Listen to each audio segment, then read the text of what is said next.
أعوذ بالله من الشيطان الرجيم. بسم الله الرحمن الرحيم. وآية لهم الأرض الميتة أحييناها وأخرجنا منها حبا فمنه يأكلون وجعلنا فيها جنات من نخيل وأعناب وفجرنا فيها من العيون ليأكلوا من ثمره وما عملته أيديهم أفلا يشكرون. سبحان الذي خلق الأزواج كلها مما تنبت الأرض ومن أنفسهم ومما لا يعلمون. پیچھے حبیب نجار کی قربانی کا تذکرہ تھا اور اس کی اپنے شہر والوں کی ہدایت کی فکر اور ان سے ہمدردی اور خیر خواہی کے جذبے کا تذکرہ تھا. اللہ تعالیٰ کو اس کا جذبہ بہت زیادہ پسند آیا، اور انسان جب زندہ ہوتا ہے تو ہمدردی اس میں ہو سکتی ہے، لیکن جن کے ہاتھوں دردناک طریقے سے وہ موت سے ہمکنار ہو، پھر ان کے لیے بھی وہ مرنے کے بعد جا کے فکر مند ہو، تو یہ بہت بڑی بات ہے، یہ عجیب بات ہے. ورنہ جن کے ہاتھوں آدمی ماریں کھا کھا کے، لاتیں کھا کھا کے، گلا گھونٹا گیا، پتھر مارے گئے، لاتیں ماری گئیں، مکے مارے گئے، اور اس طرح مارا گیا اور پھر کنویں میں پھینک دیا گیا. جن لوگوں کے ہاتھوں یوں کچھ ہوا ہو تو ان کے لیے تو کبھی بھی ہمدردی نہیں آ سکتی، لیکن یہ حبیب نجار کو اللہ نے کوئی ایسی شفقت والا مزاج دیا تھا کہ مرنے کے بعد بھی، اس حال میں مرنے کے بعد بھی وہ یہ تمنا کرتے رہے، یا لیت قومی یعلمون. اور آپ علیہ السلام نے فرمایا نصح قومہ حیا ومیتا، جب وہ زندہ تھا تب بھی اپنی قوم کا ہمدرد ہوا، اور جب وہ مر گیا تو اس کے بعد بھی اپنی قوم سے اس نے ہمدردی کی. اور اللہ تعالیٰ کو اس کا یہ جذبہ ایسا پسند آیا کہ اللہ تعالیٰ نے اس کو قرآن کی زینت بنا دیا، اپنے کلام کا حصہ بنا دیا. یاسین شریف جو سارے قرآن کا دل ہے، اس میں اس کو جگہ دی. اور جنت میں جب یاسین شریف پڑھی جائے گی تب بھی اس کا تذکرہ رہے گا. اور جنت میں جب جنت والے اللہ تعالیٰ کے دیدار کے لیے جمع ہوں گے اور داؤد علیہ السلام اپنا کلام سنائیں گے زبور، تو وہاں نبی کریم صلی اللہ علیہ وسلم جو ساری دنیا سارے جنتیوں کو کلام سنائیں گے وہ یاسین ہوگی. تو اللہ کے نبی سارے جنت والوں کو یاسین شریف پڑھ کے سنائیں گے، اور اس میں بھی حبیب نجار کا تذکرہ رہے گا. زمین آسمان کے پیدا ہونے سے 1000 سال پہلے اللہ تعالیٰ نے اس سورت کی تلاوت کی. زمین آسمان کے پیدا ہونے سے بھی 1000 سال پہلے اللہ تعالیٰ نے اس سورت کی تلاوت کی، جس کو سن کے فرشتوں نے کہا تھا کتنے مبارک ہیں وہ لوگ جن پر یہ سورت قرآن اترے گا، کتنے مبارک ہیں وہ لوگ جن کے سینوں میں یہ محفوظ ہوگا، کتنی مبارک ہیں وہ زبانیں جو اس کی تلاوت کریں گی. تو زمین آسمان کے پیدا ہونے سے 1000 سال پہلے اللہ تعالیٰ نے خود اس کی تلاوت کی، اور حبیب نجار کا تذکرہ اس وقت بھی ہوا تھا. اللہ تعالیٰ کو اپنے بندوں کی ہمدردی خیر خواہی اتنی پسند ہے. اور حدیث شریف میں بھی آتا ہے، آپ علیہ السلام کا ارشاد ہے کہ الخلق عیال اللہ، مخلوق اللہ کی فیملی ہے، اللہ کا اہل و عیال ہے. اللہ تعالیٰ تو بیوی بچوں سے پاک ہیں، لیکن اللہ تعالیٰ کو اپنی مخلوق سے لگاؤ ایسے ہی ہے جیسے اپنے اہل و عیال سے ہوتا ہے.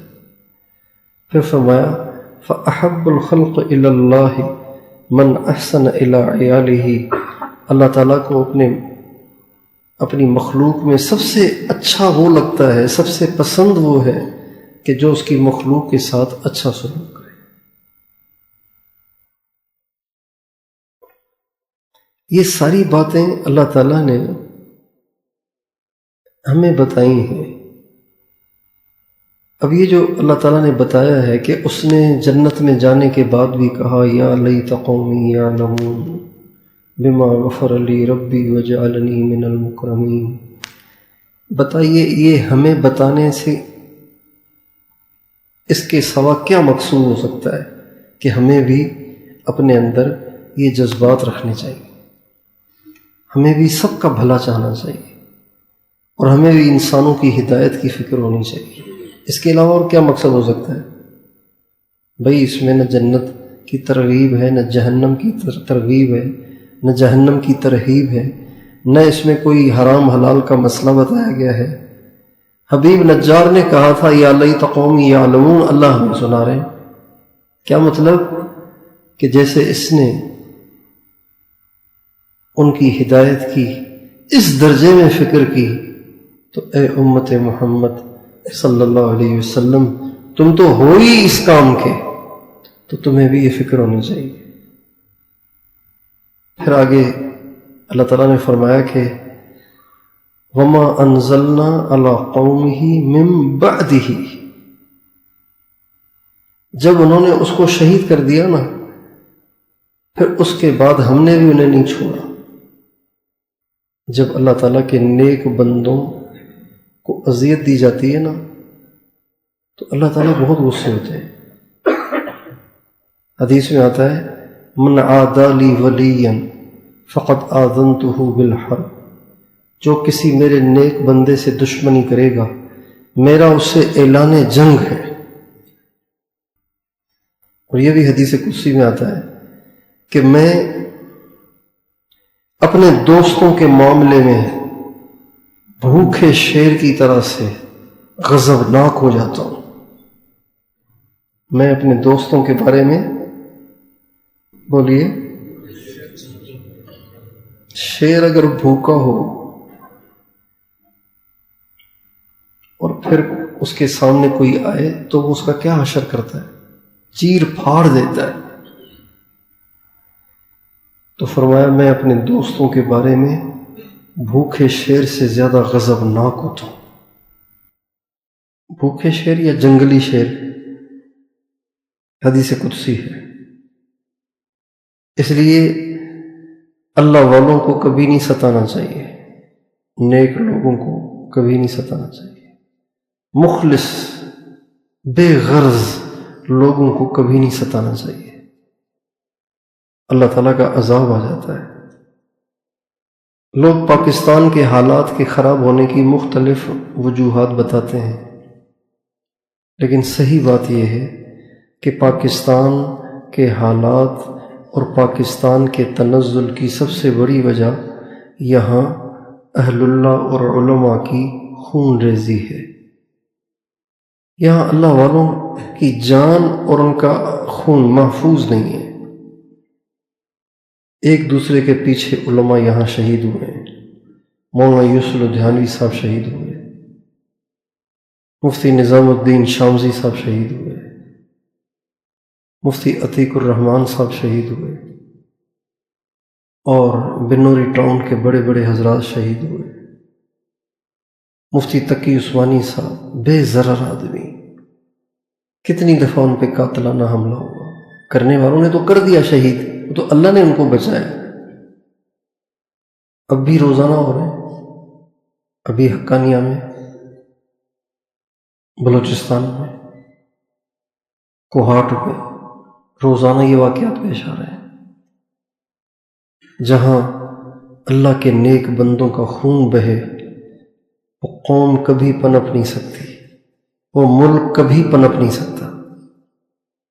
ہمارے ایک بزرگ تھے حضرت خواجہ غلام علی نقشبندی مجددی، کہتے ہیں کہ 12ویں صدی کے وہ مجدد تھے، 13ویں صدی کے وہ مجدد تھے، 12ویں صدی کے وہ مجدد تھے، مجدد،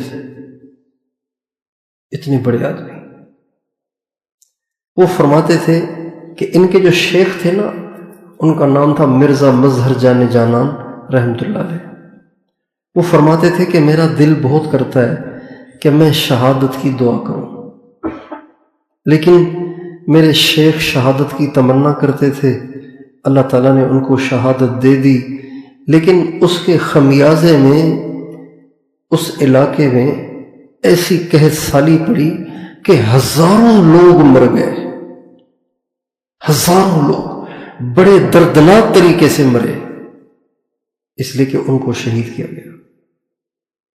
تو فرماتے تھے اس لیے دل تو میرا بھی کرتا ہے کہ میں شہادت کی دعا کروں، لیکن پھر شہادت کے بعد پیچھے والوں پہ بڑی مصیبت آئے گی، اس لیے میں دعا ہی نہیں کرتا۔ اللہ تعالیٰ فرماتے ہیں وَمَا أَنزَلْنَا عَلَىٰ قَوْمِهِ مِن بَعْدِهِ، پھر اس کے بعد جب وہ چلا گیا نا، تو اس کے بعد پھر ہم نے لشکر تو نہیں بھیجا، ایک فرشتہ بھیج دیا تھا، اس نے ایسی چیخ ماری کہ سب ٹھنڈے ہو گئے، یک لخت مر گئے۔ اس کے بعد اس کو شہید کرنے کے بعد، اس لیے کبھی بھی اللہ والوں کو ستانا نہیں چاہیے، کبھی بھی نیک لوگوں کو ستانا نہیں چاہیے، کبھی بھی ان سے ہماری انبن نہیں ہونی چاہیے، کبھی بھی ان کی دل آزاری نہیں ہونی چاہیے، کبھی بھی ان کے بارے میں زبان نہیں کھولنی چاہیے۔ آپ کو سمجھ میں نہیں آ رہا، خاموش ہو جائے۔ اگر آپ کو حضرت مولانا فضل الرحمان صاحب کی سیاست سمجھ میں نہیں آتی، خاموش ہو جائے۔ آپ کو مولانا طارق امین صاحب کی بات سمجھ میں نہیں آ رہی، خاموش ہو جائے۔ آپ کو رائون والوں کی بات سمجھ میں نہیں آ رہی، خاموش ہو جائے۔ آپ کو تبلیغ والوں کی بات سمجھ میں نہیں آ رہی، خاموش ہو جائے۔ آپ کو مولانا صاحب کی بات سمجھ میں نہیں آ رہی، خاموش ہو جائے۔ آپ کو مدرسے والوں کی بات سمجھ میں نہیں آ رہی، خاموش ہو جائے۔ آپ کو خانقاہ والوں کی بات سمجھ میں نہیں آ رہی، خاموش ہو جائے، بولے نہیں، اللہ کے حوالے کریں، خاموش ہو جائے۔ اگر ہم نے اللہ والوں کے بارے میں زبان کھولنا شروع کر دی تو پھر اللہ انتقام لیتا ہے، پھر بعضوں سے دنیا میں، بعضوں سے موت کے وقت، اور وہ زیادہ سخت ہے موت کے وقت والا، ایمان چھین لیتے ہیں۔ اللہ تعالیٰ نیک لوگوں کی دل آزاری سے بچائے، بلکہ کسی کی بھی دل آزاری سے بچائے۔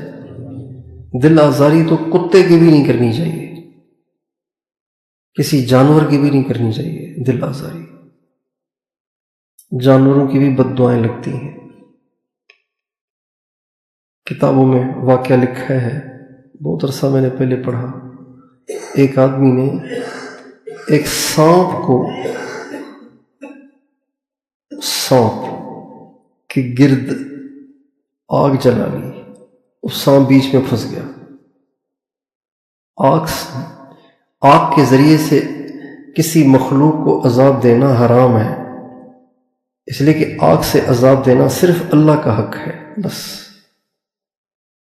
یہ ہمارے نبی کا ارشاد ہے، کسی کو آگ سے عذاب نہیں دینا۔ اس نے چاروں طرف آگ جلائی، اب سانپ بیچ میں۔ اب آپ سوچیں وہ کیسے تڑپا ہوگا، کیسے اچھلا ہوگا، ادھر بھاگا ہوگا، ادھر بھاگا، ادھر بھاگا، ادھر بھاگا، کہیں بالآخر آگ نے اس کو پکڑ لیا اور اس کے منہ سے جھاگ نکل رہی تھی، اور وہ تڑپ تڑپ تڑپ تڑپ کے مر گیا۔ اللہ کی شان دیکھیں کہ اس آدمی کی موت بھی سیم ایسے ہی ہوئی، سانپ کی بد دعا بھی لگ جاتی ہے۔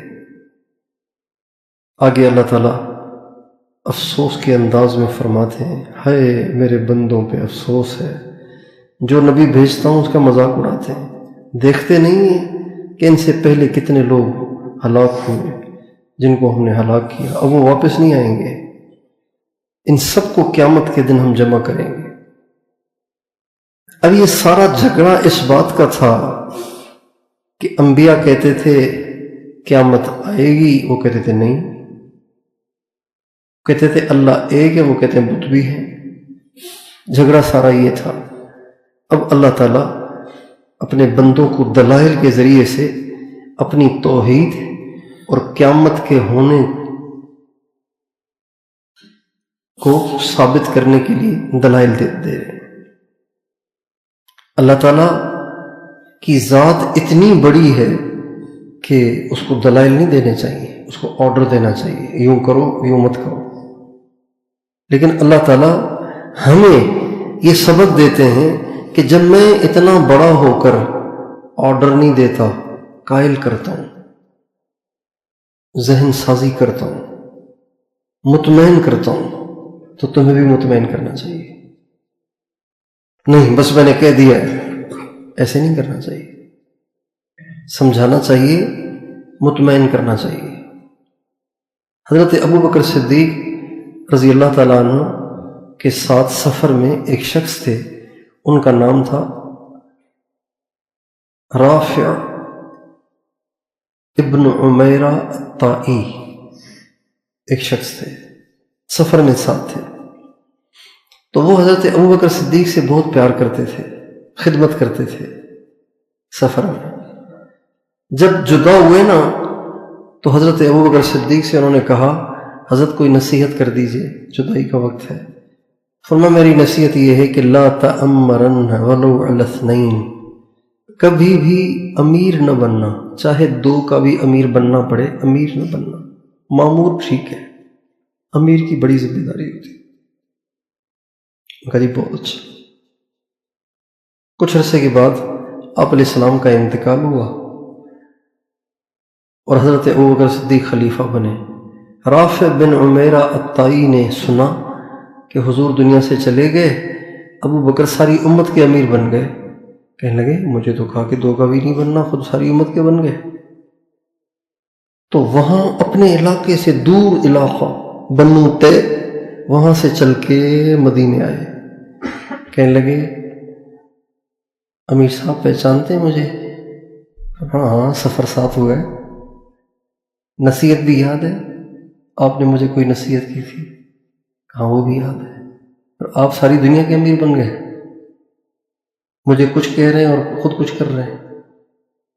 تو حدیث میں آتا ہے حضرت ابو بکر صدیق اس کو لے کے بیٹھ گئے، اس کو یہ نہیں کہا چل خواہ تیرے سے پوچھ کے بنوا گیا امیر،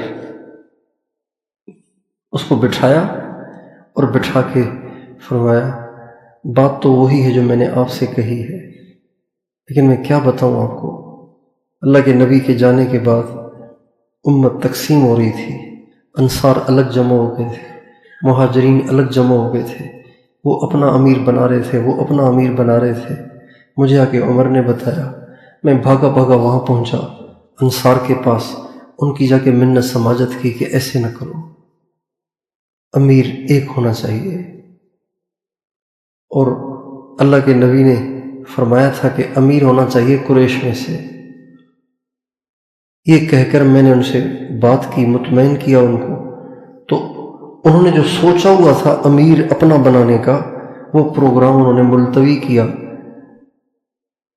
اب یوں کرنا تھا کہ میں جا کے اب الگ سے مہاجرین سے ملتا، ان کو بھی مطمئن کرتا، پھر یہ سارے آپس میں مل کے بیٹھتے، پھر امیر بناتے۔ لیکن ڈر اس بات کا ہوا کہ اگر ہم یہاں سے جائیں گے تو پیچھے پھر نہ کوئی انتشار کی کیفیت بنے۔ تو عمر نے مجھے زبردستی کہا کہ تم امیر بن جاؤ، میں نے کہا میں نہیں بنتا، زبردستی سب نے مجھے امیر بنا دیا۔ تو میں نے اس ذہن سے قبول کر لیا کہ معاملہ ٹھنڈا ہو جائے، 2-3 دن کے بعد میں کہہ دوں گا میں امیر نہیں ہوں، تو کسی کو بھی بنا دیں گے۔ مہاجرین کو پتہ چلا، وہ بھی راضی ہو گئے اس بات پہ کہ ٹھیک ہے ابو بکر ٹھیک ہے۔ اب جب معاملہ ایک دفعہ بیٹھ گیا تو اب میں نے کھڑے ہو کے کہا کہ بھائی اس وقت تو میں نے اس لیے قبول کیا تھا کہ امت تقسیم ہو رہی تھی، اب مہربانی کرو آپ لوگ سارے مل کے کسی کو امیر بنا دو۔ 3 دن مسلسل حضرت ابو بکر صدیق نماز پڑھانے کے بعد منبر پہ کھڑے ہوتے اور کھڑے ہو کے کہتے لوگوں میں تم میں سب سے اچھا آدمی نہیں ہوں، تم سب سے اچھے آدمی کو امیر بنا لو آپس کے مشورے سے۔ تو حضرت علی کھڑے ہو جاتے۔ کون کھڑے ہوتے؟ کون کھڑے ہوتے؟ حضرت علی کھڑے ہو جاتے اور فرماتے لا نقیلک ولا نستقیلک، ہم نہ آپ کو امارت چھوڑنے دیں گے نہ آپ کی جگہ کسی اور کو بننے دیں گے۔ 3 دن 5 نمازوں کے بعد، یعنی کتنی دفعہ؟ 15 مرتبہ۔ یہ ساری تفصیل سنائی رافع بن عمیرہ الطائی ایک بدو کو۔ ان کا جی اچھا پھر تو واقعی آپ مجبور ہیں، پھر تو واقعی آپ کی مجبوری ہے، ٹھیک ہے، بس میں تو یہ بات صاف کرنے آیا تھا کہ مجھے کچھ کہا اور خود کچھ کر رہے ہیں، حالانکہ میں تو سمجھتا تھا بہت بڑے بزرگ ہیں، تو چلیں بات صاف ہو گئی۔ اس کو مطمئن کیا، یہ نہیں کہ چل تو نہیں مانے گا تو کیا فرق پڑتا ہے، یہ نہیں کہا۔ تو اللہ تعالیٰ وَآیَةٌ لَهُمُ الْأَرْضُ الْمَيْتَةُ، قیامت قائم ہوگی، اللہ دوبارہ زندہ کرے گا، اس مسئلے پر مطمئن کرنے کے لیے دلیل دے رہے ہیں۔ کون دے رہے ہیں؟ کون دے رہے ہیں؟ اللہ دلیل دے رہے ہیں۔ اب بتائیے کسی بڑے کے لیے کیا گنجائش رہ گئی کہ وہ چھوٹے کو بغیر مطمئن کیے اور بغیر سمجھائے اس کو سیدھا سوکھا سوکھا آرڈر دے دیں، بس میں نے کہہ دیا ہے نا، بس کہہ دیا ہے نا میں نے۔ ایسے نہیں کرنا چاہیے۔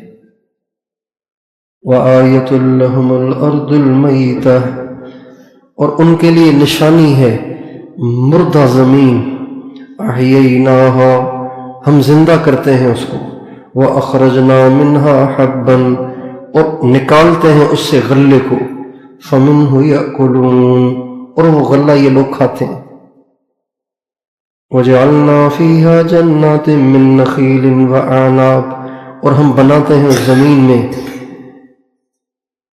کھجوروں کے باغات، انگوروں کے باغات۔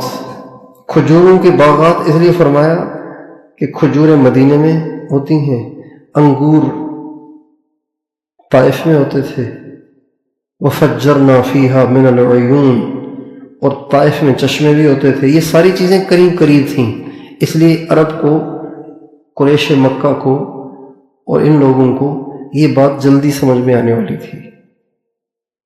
وَفَجَّرْنَا فِيهَا مِنَ الْعُيُونِ، اور ہم نے زمین میں جاری کر دیے چشمے، اور یہ سب کیوں کیا؟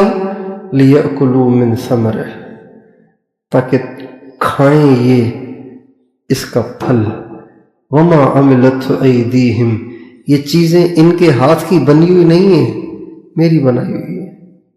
افلا یشکرون، یہ پھر بھی شکر نہیں کریں گے۔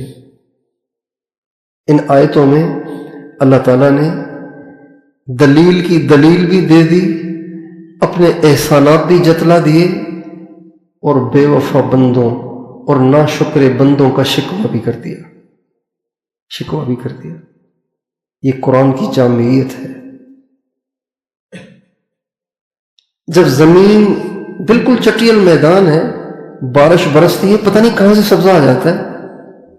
یہاں سے ہم کراچی جاتے ہیں، دائیں بائیں پتھر ہی پتھر ہیں، بارش ہو جاتی ہے، جب جاتے ہیں تو ایسے جیسے مری سے گزر رہے ہیں، ادھر بھی گھاس ادھر بھی گھاس۔ یہ ہمارا تھر پارکر نگر پارکر علاقہ ہے، ریگستان، بالکل ریت ہے، کچھ نہیں ہے، کہیں درخت کا نام و نشان نہیں ہے۔ بارشیں ہوتی ہیں گرمیوں میں تو لوگ یہاں سے گھومنے جاتے ہیں، گھاس ہی گھاس، گھاس ہی گھاس۔ تو جو اللہ مردہ زمین سے زندگی کے سامان پیدا کر دیتا ہے، وہ مرے ہوئے انسان کو قیامت کے دن اٹھا بھی تو سکتا ہے۔ پھر تمہیں کیوں نہیں سمجھ آتی آخر بات؟ مسئلہ کیا ہے؟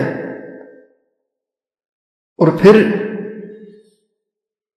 انسان جس کا ممنون ہونا، ممنون سمجھتے ہیں؟ انسان پر جس کے احسانات ہوں تو اس کی بات تو سمجھ میں آئے نہ آئے آدمی ہاں میں ہاں بھرتا ہے۔ آپ پر جس کا زیادہ احسان ہوگا نا، وہ آپ سے کہے گا بھائی یہ کرنا ہے، آپ یوں نہیں کہیں گے کیوں بھائی سمجھاؤ میری سمجھ میں نہیں آ رہی، آپ یوں نہیں کہیں گے، اس لیے کہ آپ اس کے احسانات تلے دبے ہوئے ہیں۔ آپ کہیں گے جی جی بالکل آپ حکم کریں، آپ کی بات کا ہم انکار کیسے کریں گے، ہم تو آپ کے احسانات تلے دبے ہوئے ہیں۔ تو اللہ تعالیٰ فرماتے ہیں دلیل بھی لے لو، احسانات کو بھی یاد کرو، پھر تو مانو، اب بھی تم نہیں مانتے۔ اللہ تعالیٰ ہمیں اپنے رب کی ماننے کی توفیق عطا فرمائے۔